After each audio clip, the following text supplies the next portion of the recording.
Hello, welcome back to Whispers from the Void. I'm Evan. And I'm Phil, Derby Test for the Intimates.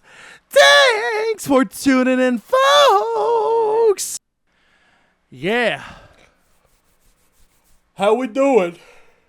Pretty good, pretty good. There's a big thunderstorm right now where I am.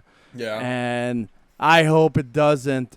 I hope the electricity don't cut during the recording. Let's hope so. Like right now, there's like because we are like on the last day of the summer festival in Quebec, and right now it's canceled for the last night of the festival. So a lot of people are pissed they cannot listen to reggaeton. Me, I'm happy. Never been better. Fuck reggaeton. No, that's good. It's fine.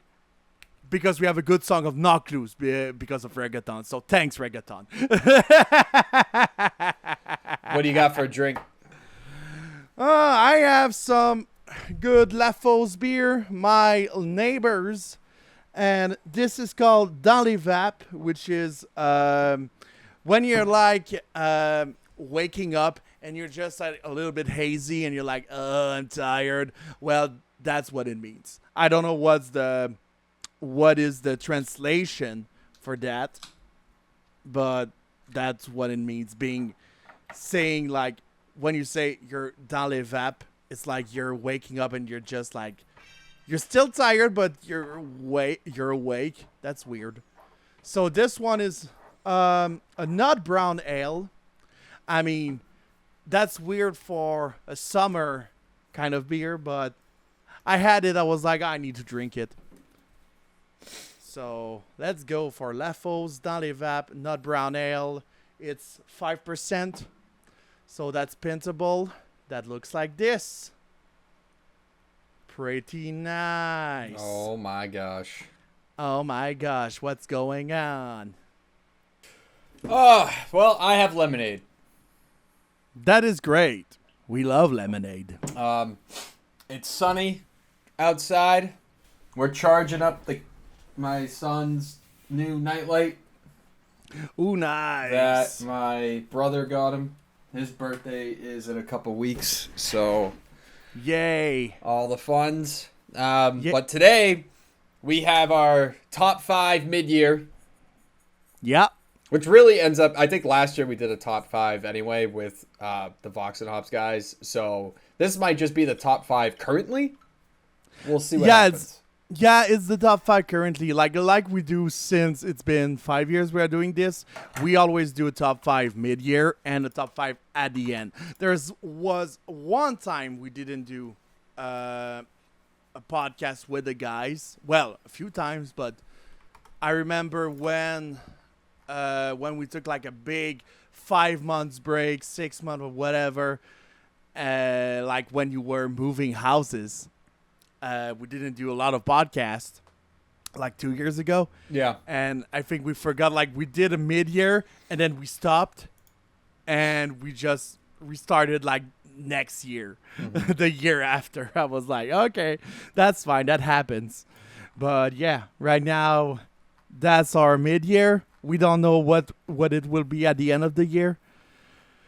But yeah, that's what we do all fucking years, man. It's been fucking 5 years, dude, that we are doing that fucking podcast. Like when we will come back, like if you know us, what we do after the mid-year is we take a break, like a month or nearly 2 months. But if we will go to RPM Fest, and when we come back from RPM, there will be some episode at RPM. So that would be our comeback. I think in mid-September or something like this.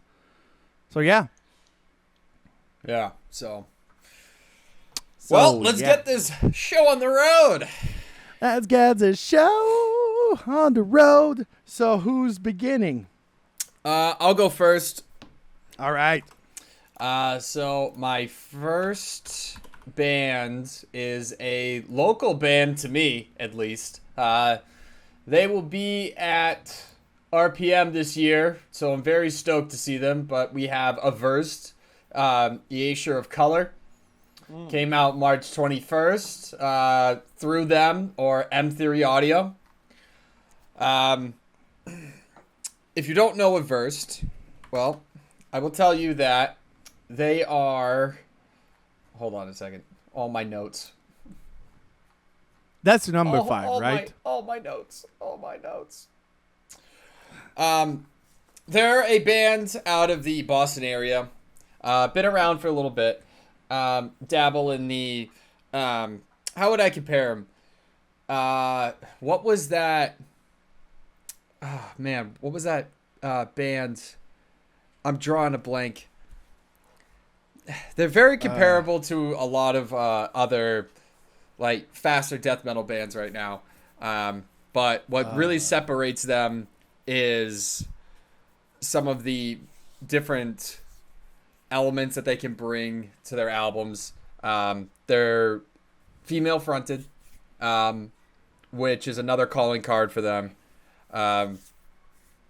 It's a good record. I found it to be very exciting. Departures, which is like the last song on the record, is my favorite song right now. And that kind of brings more of like a... I find it to be like a nice pace song. Very much like... I do like it to be a lot quicker. And I thought that these guys really just put out a solid record this year. I think the last one was from like 2021. So it had been a little bit. They're going on tour currently right now, actually. Their last leg of the tour will be at RPM. And I believe it's mostly in East Coast, if I remember correctly. So check them out. See if they're coming to a town near you. And definitely, I highly suggest getting a ticket, going to check them out. Yeah, Averse is so good. That's a good band. Good choice. It's your number 5, right? That's my number 5. All right. Yeah, pretty good band. I love them. Yeah. They're fucking good. I apologize. I might not have enough. My notes are a little bit all over the place, so I'm gonna. If I miss something, I'm sorry. I'm doing my notes like right now, so I'm just opening some pages. But right now, let's talk about my number 5, shall we? Number 5, it's the band is called Savage Master. They are from Kentucky, Louisville, to be exact. Louisville. Or Louisville. I don't know how to... Louisville. Louisville? Okay. Come on, Frenchie. You know that. Yeah, but like sometimes you say Louis, sometimes you say Louis. So like I don't know. Like just help me, motherfucker.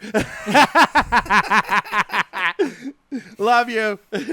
Anyway, Savage Master with their new album called Dark and Dangerous. It was out on Shadow Kingdom Record on March 28, 2025. So for those who don't know who Savage Master is, Savage Master is more like a heavy metal band, very like we could say Castle Rat, Black Sabbath, in that kind of genre. It's very heavy. It's heavy metal as fuck. It's so good.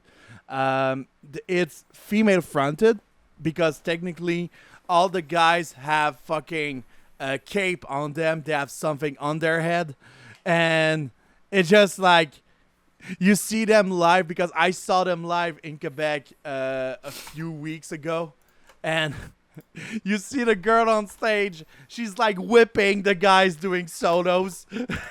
She got a fucking whip, just whipping the guys falsely. So she's not like taking all the whip and whipping them. She's just like taking the whip and just like hitting them with it. It's so fun. But the record itself is so good. It's like very, very heavy. We could say it's like a Black Sabbath, Judas Priest, a little bit. A lot of solos, a lot of harmonic solos. And also, the guy in the band, one of the guitarists, is River. River from Volcandra. So he's one of the guitarists. I don't know if he did the album. Let's check it out very fast. No, he didn't do the album, but he's out on the road with them. So I saw River. I talked to him. It was fun. And yeah. So, to come back with the album, Dark and Dangerous, this is my number 5. That's fun. We have like one thing in common with that band, with our number 5. It's all female fronted. So that's cool. So, my next one. Yeah. Let's see. I had a hard time sort of trying to figure this one out a little bit, just because like some of these records, I never really had like a record that was like, besides like the first one, I guess I didn't really have a record that was like head and shoulders above the rest of them. Because I feel like this year is just very solid. But there's no like clear like, oh my god, that is the like that's definitely a winner for the whole year, you know? Like I feel like for me it's changed a lot. And so these next 4 have just been doing this the more I listen to them. But what I have is number 4 is the Halo Effect, March of the Unheard. Came out January 10th, Nuclear Blast. And this was one of the first ones that obviously came out. You know, we're basically 9 days into the new year. And basically it's what In Flames just should have been their entire career. But they did such dramatic changes to their lineups and music and stuff. So to listen to these guys, I really like their first one. I've really dug this one. They actually just came out with another single recently, so which makes you think, are they going to release 2 in 1 year, pull like an Acacia Strain or something, and do like drop a random record out of nowhere? I don't know. The only thing that I wish they weren't a part of was Nuclear Blast, but outside of that, I mean, it's a fucking great band, solid record. One of the happier stories in metal, I think, right now, to see that all those guys sort of like converged and came together to create this project in the first place.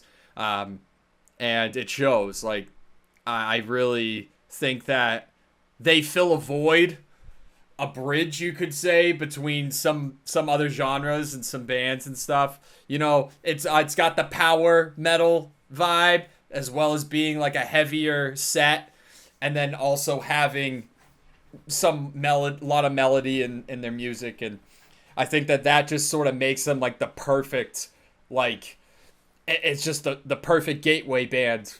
And so when a lot of people aren't really like into metal, I now push them to the Halo Effect, and I'll say, try this, you know, and just see where you go from there, you know, because I think it's easier on the ears.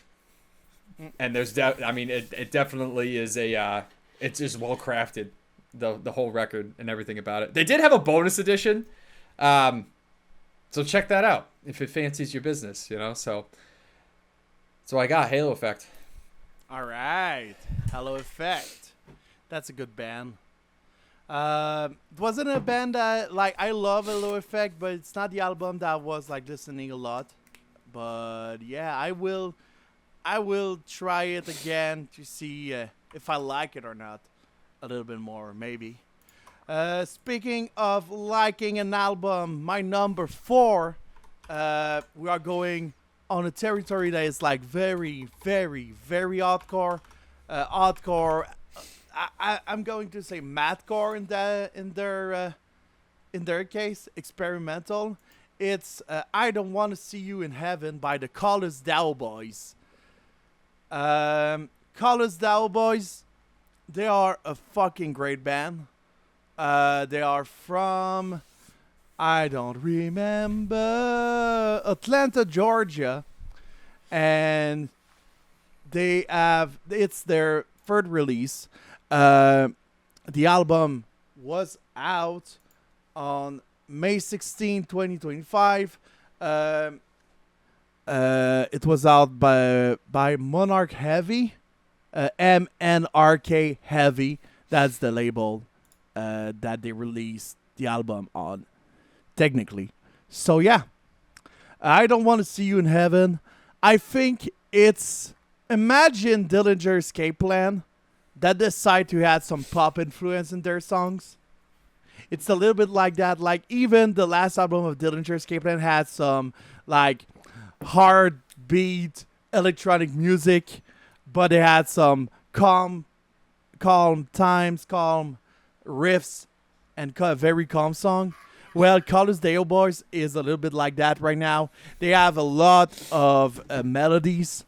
They have a lot of shit in their album. It's so good.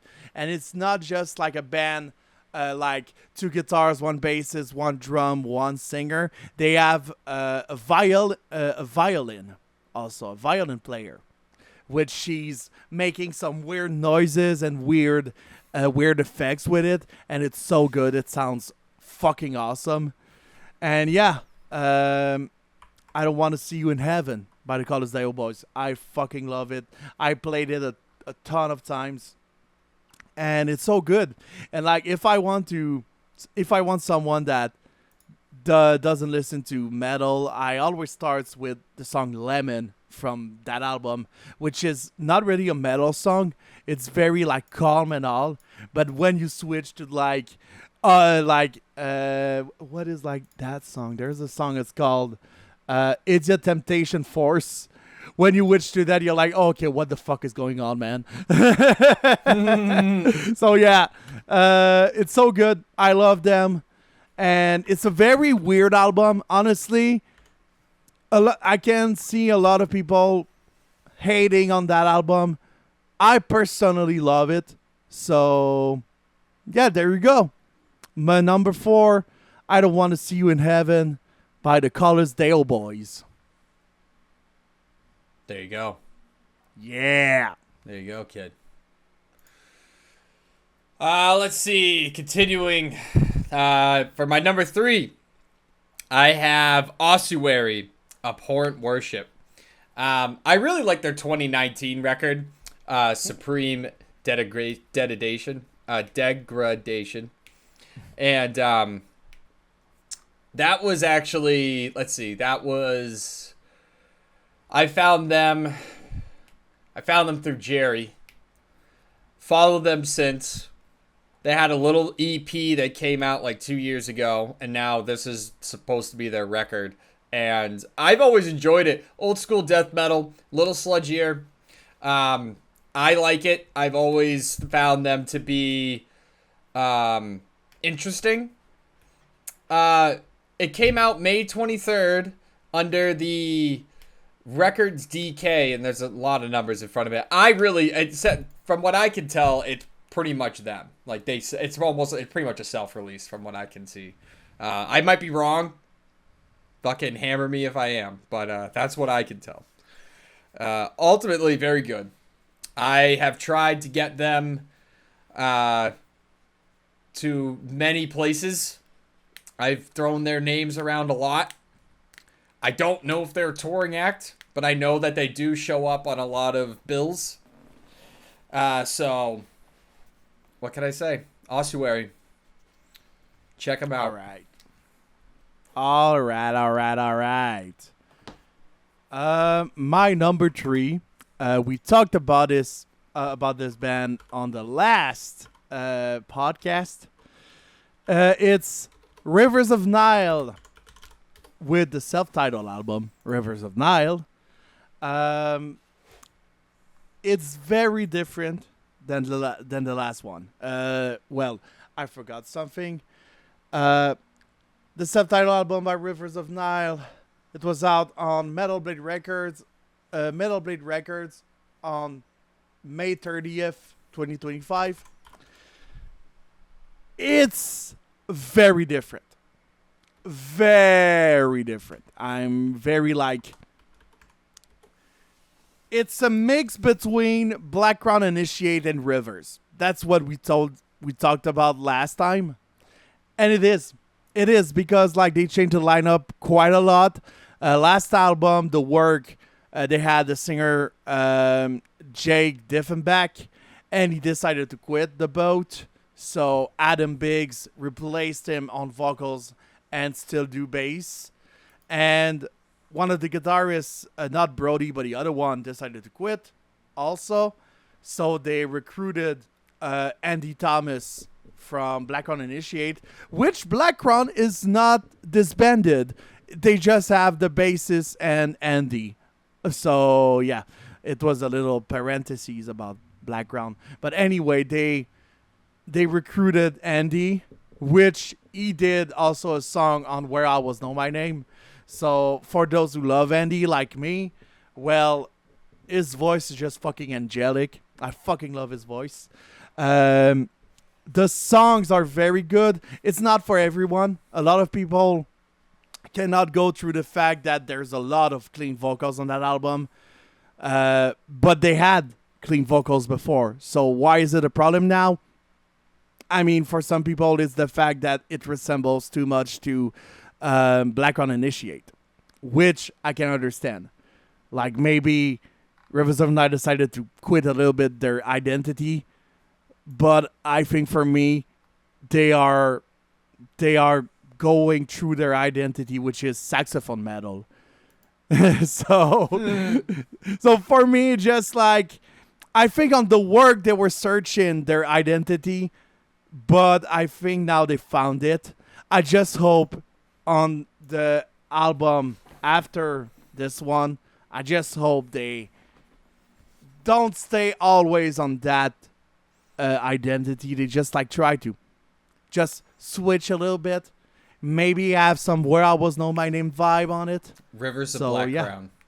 Rivers of Black Crown. That's what it is. That's what it is. but still, the album is fucking great. That's why it's number 3. It's not my favorite of the bunch, but it's fucking good. Like from the Suborbital Blues to Water and Time to the House of Light. I think it's just like, it's so good. Such a great album. I love it. And yeah, that's what it is. Rivers of Nile self-titled. That's my number 3, baby. I figured that was going to be higher for you. Yeah, it's just like, I wanted it to be higher, but there's 2 albums that I fucking love right now, and I'm just like, I can't put it higher than those 2. So you will see. You will see, baby. You will see. You probably won't guess my second. I've been a longtime fan of this band, and I discovered them through VOX&HOPS. And I will tell you, it's called Cryptopsy. I tell you, it's very interesting because for a long time they didn't do anything. So I feel like I became like a fan, and then I never actually got to be like, oh, new music. Mm-hmm. But that's Matt's good friends of Mountain Dust. Mountain Dust, the self-titled, came out January 24th under... Oh, boy, let's see. I didn't have that ready to go. Side... Hold on. We're getting there. Oh, yeah. Under Mountain Dust.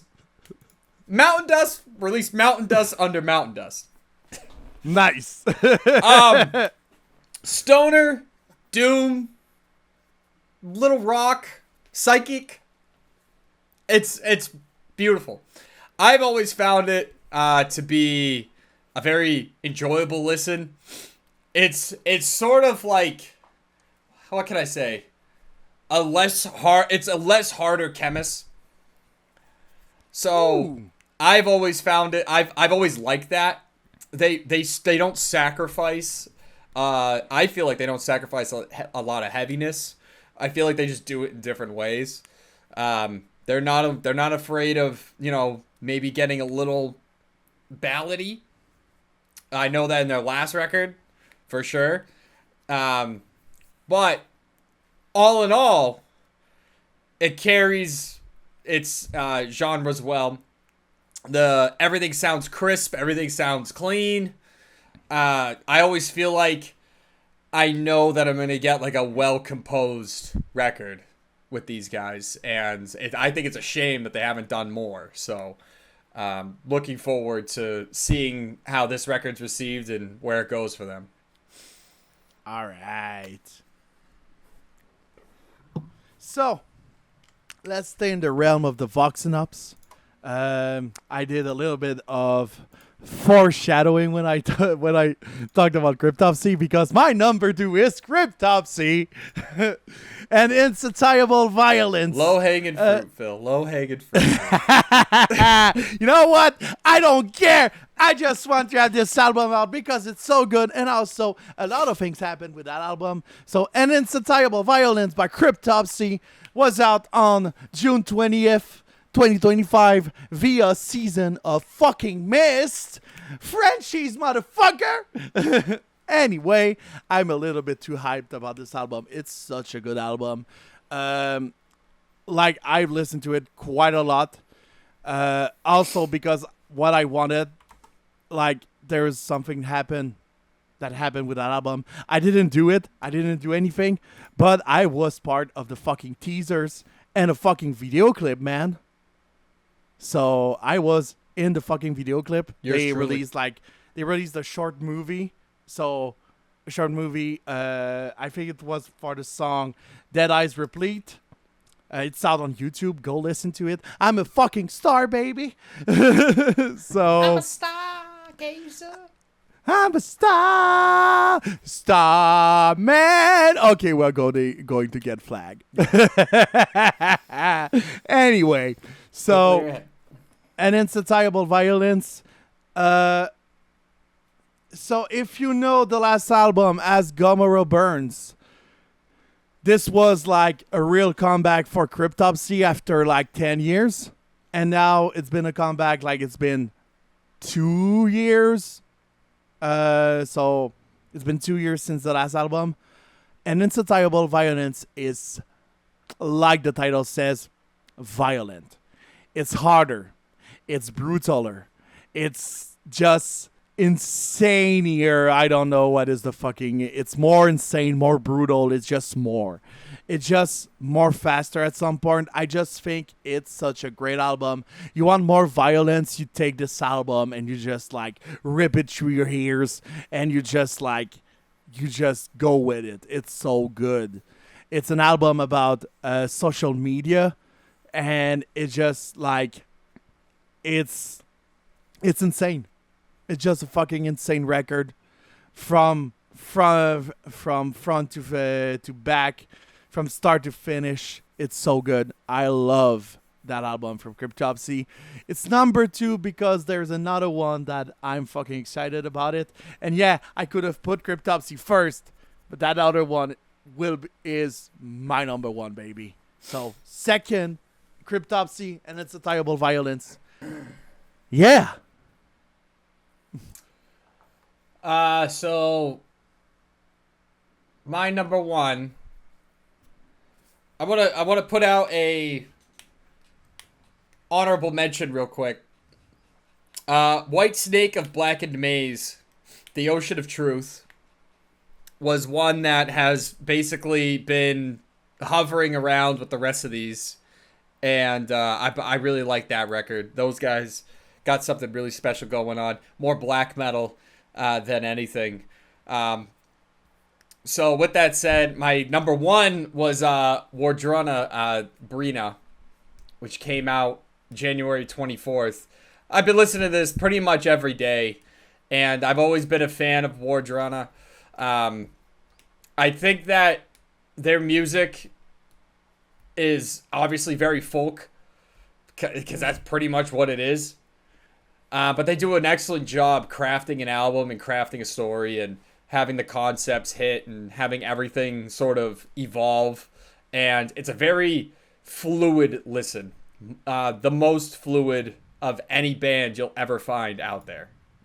I challenge any other genre, any other songwriters, anyone to see if they can come up with something that's as fluid as Wardruna is. And I don't know if you can get any better. So with that said, they are my number one.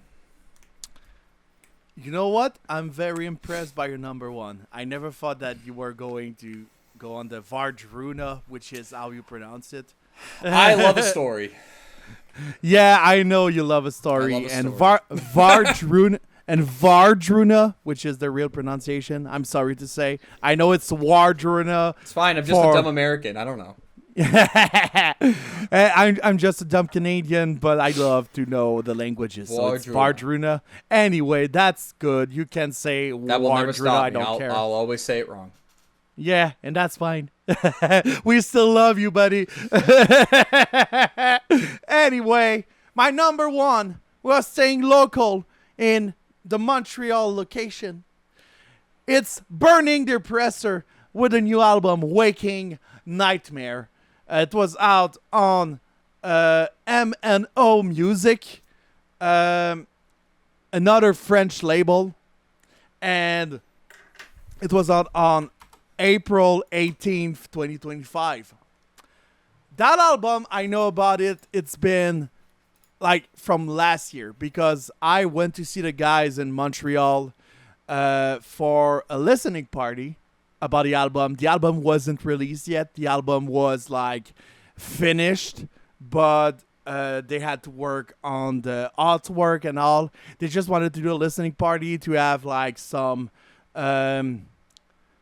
just to show us and show the family what the album would be about. And when I heard the album for the first time with all the fucking artwork and all, I was like, okay, this is fucking good. This is like, it's groovy, groove death metal, melodic. It's just fucking insane. The vocals of Kevin, the singer, Kevin Bordelot, such a fucking banger. His voice is just so good. I fucking love him. All the members of the band, from Jeff Roy, which is he's the guitarist and also a principal writer of the band's songs, and it's just so good. It's just so good. I fucking love it, and yeah. I cannot say more. Just like it's so insane. I fucking love that album. Waking Nightmare. I saw them live also. It's so good. It's so good live. I was singing with the singer. Like I was in front of him. He was just like putting his mic in front of me. I was like, just trying to sing the songs. I was horrible. Anyway, Waking Nightmare, Burning Depressor. Go check them out. It's such a good band, and they need more recognition outside of Quebec, and they need more recognition like in America. They're fucking good. Go check them out. It's my number one. I will not be pushing your Canadian propaganda. Dude, I try to not push your fucking American propaganda, but I think you need some savior over here.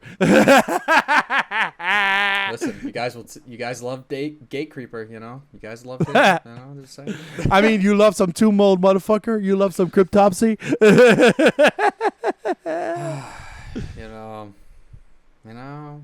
You know. In Cypher, I weep. In Cypher, I weep. In Cypher, I weep. So, before we decide to go and just not do some podcast for about a month, let's talk about some shoutouts.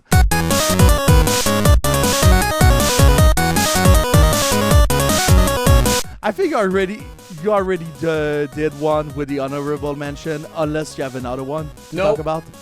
I have my honorable mention. I'm not sure if I did it already on the podcast this year, but I have the Night Flight Orchestra, Give Us the Moon. It's a rock band made from metal band members. It's such a good... It's good band. It's like very 70s, 80s, 90s kind of rock. It's the members Like the singer is the guy from Soilwork, Bjorn Strid. Unfortunately, a few years ago they lost one of their core member, which is David Anderson, who was also in Soilwork too, because he died from, honestly I don't know, and it just sucked because he was a core member of the band. It was him and Bjorn that were doing the fucking band, that were sticking the band together. And for sure the album can sound, I won't say hollow. I think the band sounds fantastic on it. For some people it's not the same thing without David, but I think this one is fucking good. I'm a big fan of the earlier days of the Night Flight Orchestra. I love Amber Galactic. Also, the other album after, they're so fucking good, Aromantic and all. But this one is fucking interesting. Give Us the Moon, go check it out. This is my shout out.